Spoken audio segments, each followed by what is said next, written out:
Hello, Signs of Tarot tribe member. Thank you so much for finding my channel. I'm Michelle. I'm an intuitive tarot reader out of Las Vegas, Nevada. If you're new to the channel, so happy you found us. Do me a favor, go down to the comment section. Let me know what city, country you're watching this from. It's always amazing every day when I see the comments coming in from around the globe. You know, so thankful that I live in an era where YouTube can get these metaphysical messages out to everybody who really needs to hear them. If you're an existing Signs of Tarot tribe member, so happy you made it back to the channel. Thank you so much for your patience. I did my first cataract surgery, took a month recovery, just did my second cataract surgery. It's day 4 and I'm standing in front of my tarot table with a patch on, but at least I'm here with a patch. That's so much better of a recovery than my first time. Anyway, so grounding to always be at my tarot table. I've decided to do a group of collective readings. This means whatever this reading is, it's for someone. Doesn't matter what sign you are. Energy is energy. The signs are all interconnected. We have so many signs in our chart that most of us don't even know what belongs in what, house in our chart. So I just decided to do some collective readings. My biggest fear with this double cataract surgery, being young and getting double cataract surgery, was I really thought it was going to affect my visions and the clairvoyance and clairaudience I received after my mom died. And it's just made it more vivid, especially the clairaudience, which for those of you who don't know what that is, it smells. I get smells while I'm sleeping. And they usually wake me up in the middle of the night. And last night was no different. It was men's cologne. I don't have any men's cologne in this house at all. So there was definitely a spirit guide or a spirit in my room with heavy men's cologne last night. Not all the time do I get pleasant smells like that. I get gasoline, I get throw up, I get swamp, and then I'll get lemon meringue pie. It's all different. And this clairaudience is one of the clairs that's not all that well studied. I'm not sure if it's past lives coming through in my sleep, connecting with me, or if it's for somebody on YouTube that I'm reading for. So men's cologne, I do have a lot of male viewers for sure, but if that resonates with anyone, or if anyone bought men's cologne today, or if anyone dropped and spilled their bottle of men's cologne, maybe this message means a little bit more for you. Anyway, I just decided to do a group of collective readings. Take what resonates with you. Not every message can connect with everyone. It's not a personal reading. There's so much energy that goes in and out of YouTube, especially since I watch hundreds of tarot readers every week. There's energies that's flowing in between all of us. So take what belongs to you. Leave the rest behind. Starting next week, when I have hopefully both eyes operational, I'm going to hit all the zodiac signs again. So without further ado, this is for the collective. Any sign this can connect to. Cross watchers always welcome. Like I do with all of my readings, I start it off with The Wisdom of the Trees Oracle by Jane Struthers. It's an oracle deck filled with trees, shrubs, hedges, fruits, everything connected to our soil, our grounding soil, into the power center of Earth called Mother Gaia. I just really resonate with this particular oracle deck because basically it doesn't give you a message. It's not what I call fortune teller oracle tarot reading. It really just gives you the tree. So I do a lot of research on these trees, and I also get intuitive messages. For you today, whoever this is resonating with, I got the banyan tree. There's a lot of deep meanings with this tree. First of all, it's a tree that regenerates itself. The root system, so deep into our earth, cracks off and begins a whole other root system, which is why you see so many different trunks and so many different trees that are really connected to the same root system, but they almost create their own fortress. Okay, this was, in the ancient times, a fortress. Families used to hide in this tree. Soldiers used to hide in this tree. Groups and small tribes and tribes that were wanting to escape the main tribe all used to hide in these tree systems because obviously there's a way to hide. In modern day, some of the bark can be used for liver enzymes to help with pancreatic cancer, to help with pancreas. I'm not a medical doctor, so don't listen to anything I say other than the research I've done on the banyan tree. It's all about liver and liver cleansing. Okay, but what I get intuitively from this tree, I'm going to go real close. For my divine feminines, that are watching this channel, and I have both divine feminine and divine masculines.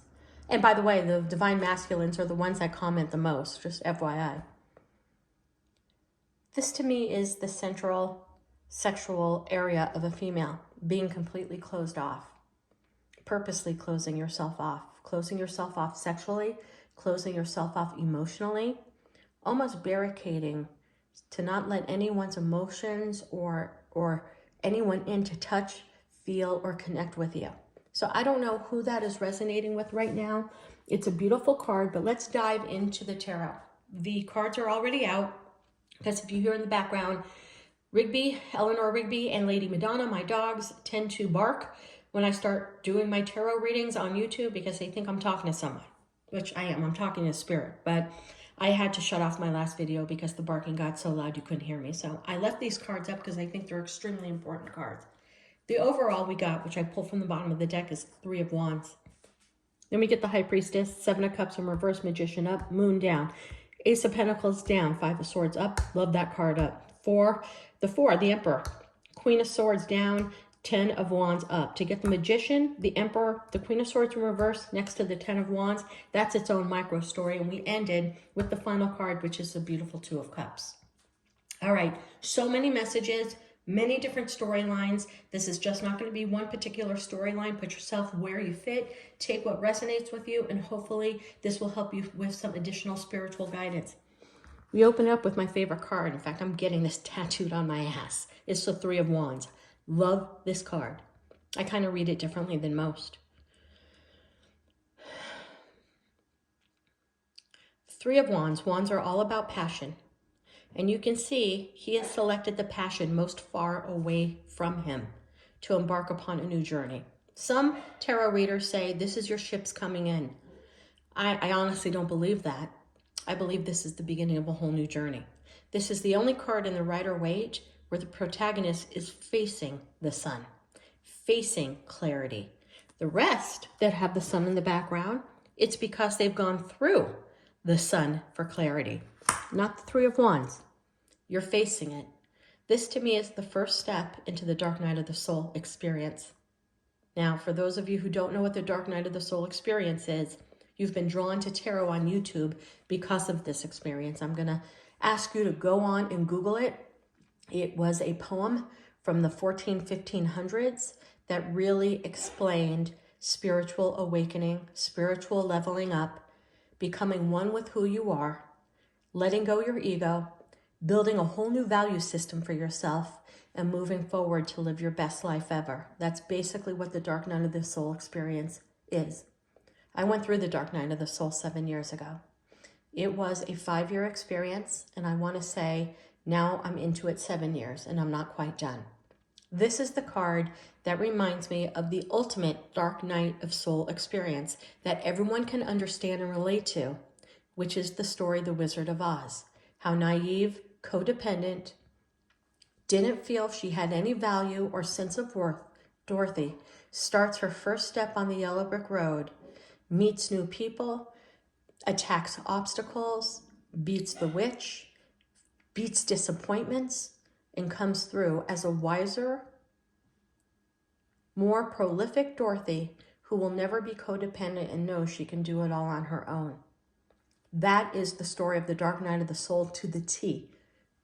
Go Netflix, I don't know where The Wizard of Oz is on, but you really need to watch that movie again because every facet of that movie is the Dark Night of the Soul.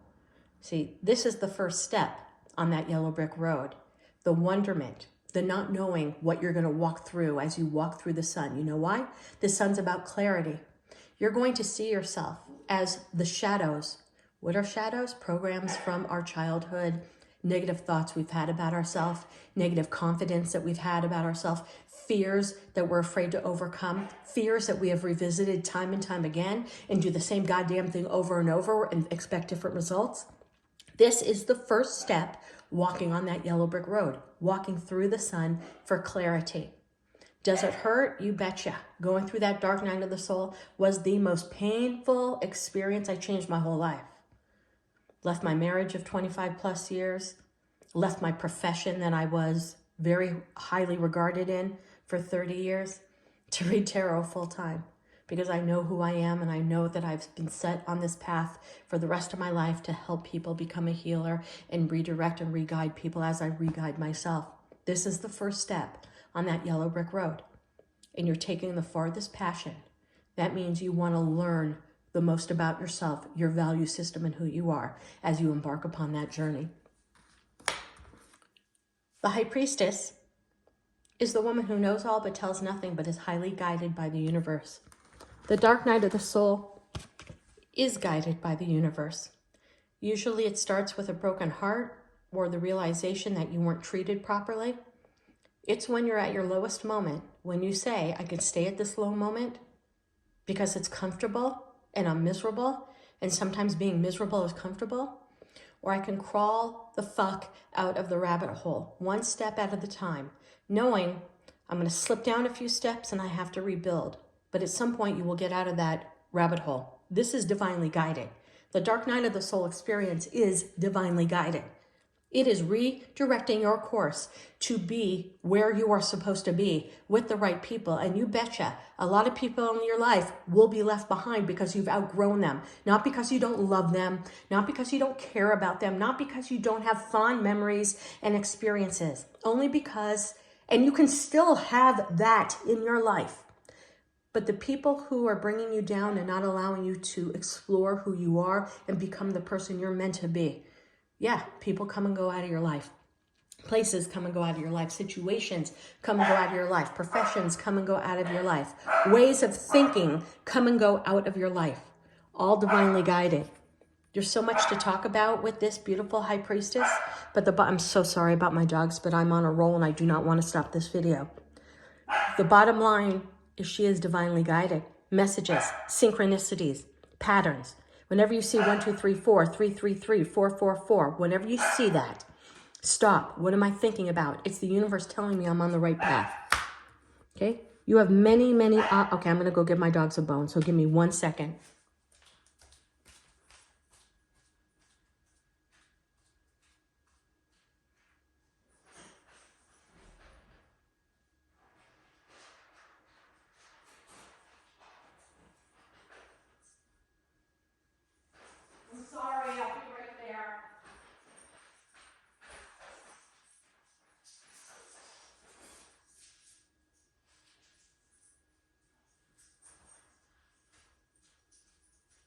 I'm so sorry.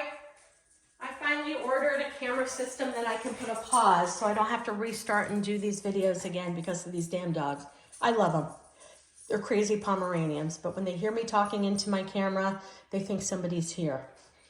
And who knows, maybe they're clairvoyant too. Maybe they smell cologne too. Who knows? All right, diving in again. Sorry about that. 7 of Cups in reverse.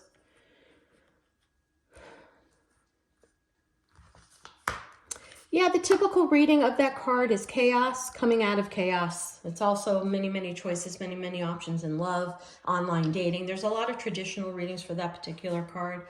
But what I'm getting with the 7 of Cups in reverse is that as you embark upon this new journey of self-discovery, self-awareness, elevating yourself through the dark night of the soul, you're going to evaluate every single person you meet with discernment. Are they allowed in my life? Do they bring as much to me as I bring to them? Are they going to give me an equal give and take? Am I feeling that my giving is 80% versus their giving, which is 40%? Again, I do not want to stop this video because I'm on a roll. Let me get my dog. Right now.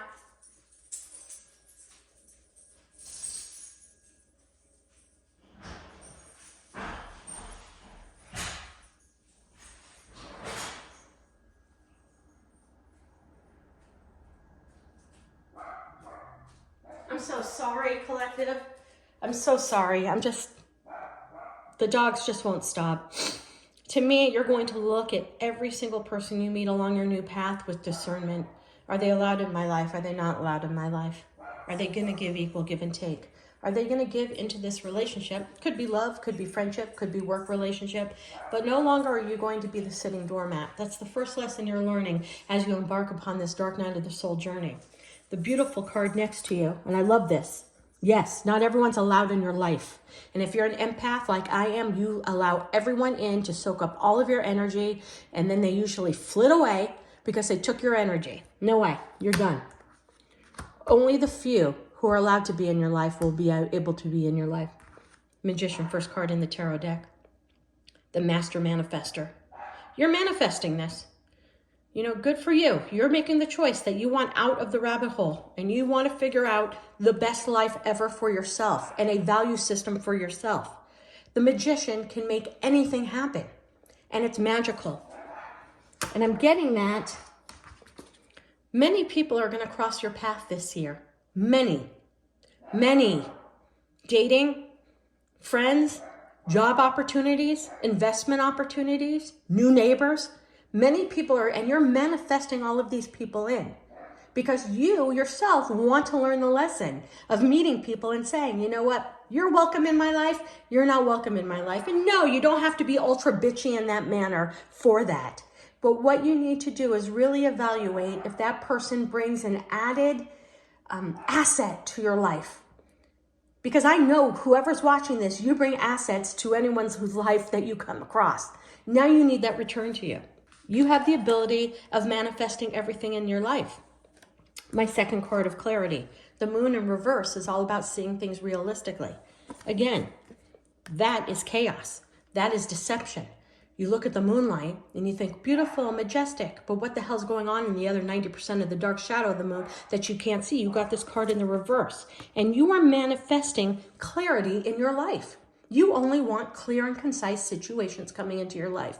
And I know I've been repeating this entire message about that, but when you're 4 times Pisces and so many people who have come into your life, lied, led you down a path that really wasn't the path that they intended for you to be down. So many people paint a picture of something and then don't materialize. I've been through it all. Having and attracting people who come into your life who are like-minded and vibed like you, who are truthful and honest about everything they do and everything they say, is a beautiful thing to manifest. Job issues along the way. You know, not everything in the dark night of the soul is smooth sailing. There's jagged edges, there's twists and turns, and this one is about your job. Not sure if everyone's going to have to take a pay cut due to this new wave of corona. Don't know if they're going to shut their main office and you're going to have to work at a home for less pay. There is going to be a little bit of dip in money. I'm also getting some of you may have to move unexpectedly. So for whoever that resonates with, just know the person you're renting for may want their place back. There may be a foreclosure you don't know happening. Could be all kinds of shit, who knows? But there may be an unexpected move. I love this card. I read this card maybe different than any other tarot reader. This reminds me very similar of this. The Five of Swords to me is somebody who's purposely removing the swords, which are the playing chess pieces of a chess game. Swords are all about intellect, communication. When somebody removes the chess pieces off of the game, there is no game. Getting it next to the Emperor, I think some of you need to review the last 4, 5, 6, 7, 8, 9 people that have entered your life and question yourself if they had narcissistic, very controlling behavior. I hate to use the word narcissist because it's such a trite word, but there was definitely people in your life, whether it was family, parents, children, significant others, employees, bosses, that really knew how to press your buttons, manipulate the game, and make you follow their lead, whether you wanted to or not. And sometimes empaths like me, we just get into that rut. It's better not to rock the fucking boat than to rock the fucking boat.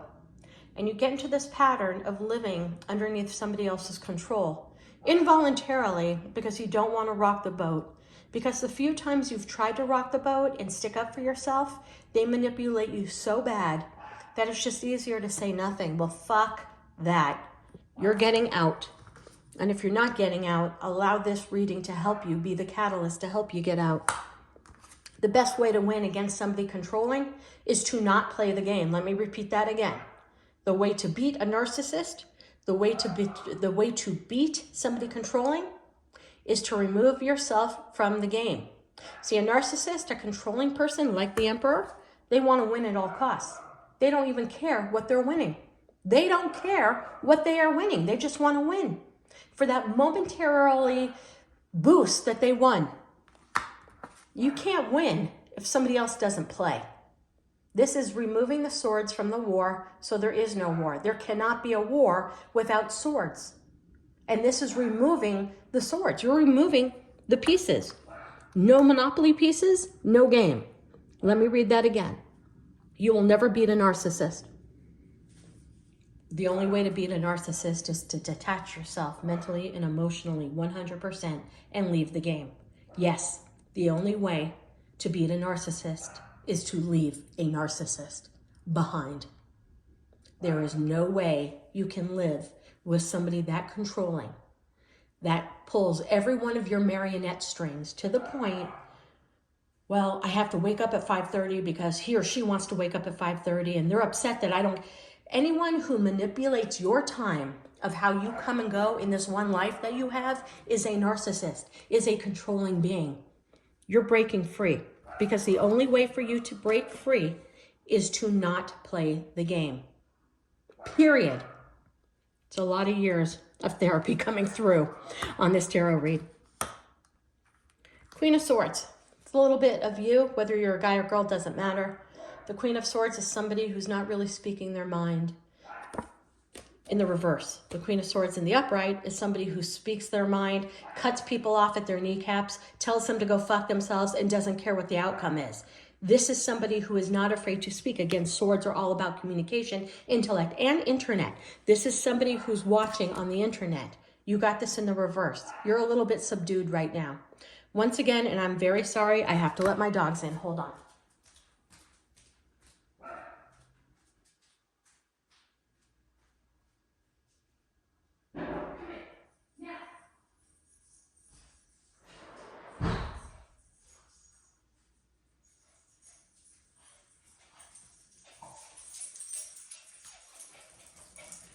Thank you for putting up with my dogs during this reading. We're heading to the home stretch, but there's some more important messages to see. This is you keeping to yourself, because as you go upon the dark night of the soul experience, you're learning that you no longer need the value system of what other people think and feel. You just don't care. That's the ultimate detach from ego. I don't give a flying fuck what you think about me or what my choices are. Can you imagine me leaving corporate America after 35 years, being the top person in this town, in my field, to read tarot? Boy, there must have been a shit ton of talking about me there, and I don't give a shit. This is my one life, and I know that this is my soul's purpose. I've detached myself from what other people think. Yeah, I'm no longer married. And you know what? From the outside world, people may say, that's not right. That's not what society expects of you. Fuck you. I'm living my own life, singing my own tunes, walking my own walk, and beating to my own drum. And that is for whoever is listening to this message that needs to know, as you embark upon the dark night of the soul, you can't take anyone with you. This is a solo journey of self-discovery.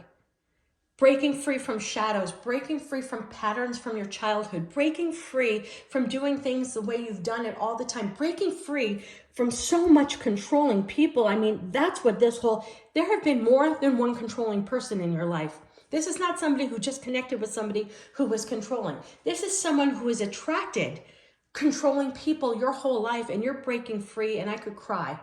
I've been there. It's tough. It's tough. But now that I'm on the other side, now that I made it through Oz, and I know all I have to do is click my heels 3 times and read my tarot, and I can go anywhere I want in this world and help and guide anybody that crosses my path, I would never go back to the person who lived this marionette life. Anyone who controls your time in this lifetime is someone you need to separate yourself from. I don't care if you're married. I don't care if it's your parents. I don't care if it's your best friends, your roommates, your kids. You are in control of your own time on this planet for whatever finite time you get to live in this 3D. No one is allowed to tell you when and how, when you can come, when you can go, and to monitor your time. Remember that down in my soul. You're letting go of all of your burdens. Bye-bye-bye. You feel the weight of your world coming off every step you take down that yellow brick road towards that dark night of the soul, self-discovery experience. You feel another weight. About soon you're going to be saying, why didn't I do this sooner? Well, everything happens in divine timing. And look what your reward is. Meet the love of your life. Somebody who's vibing exactly the way you are. Someone you wake up with and laugh. Somebody you can't wait to see at the end of the day. Somebody that makes you giggle along the way. Your Two of Cups, your soulmate. Divinely guided. By the way, you would not have met this person had you not had the guts and courage to face this. To do the shadow work it takes to let go of this. This is the universe telling you, high five. You've done the work. Sorry for the dogs. Just super important messages I needed to get out to the collective. As soon as my eye heals, I'm moving into my own tarot studio. You will not be hearing dogs bark anymore. Thank you so much for your patience with that. All right, Lady Madonna, they hear you. Thank you so much. Think about hitting that subscribe button. I wish you the best along your personal soul's journey, the dark night of the soul. God bless. Namaste.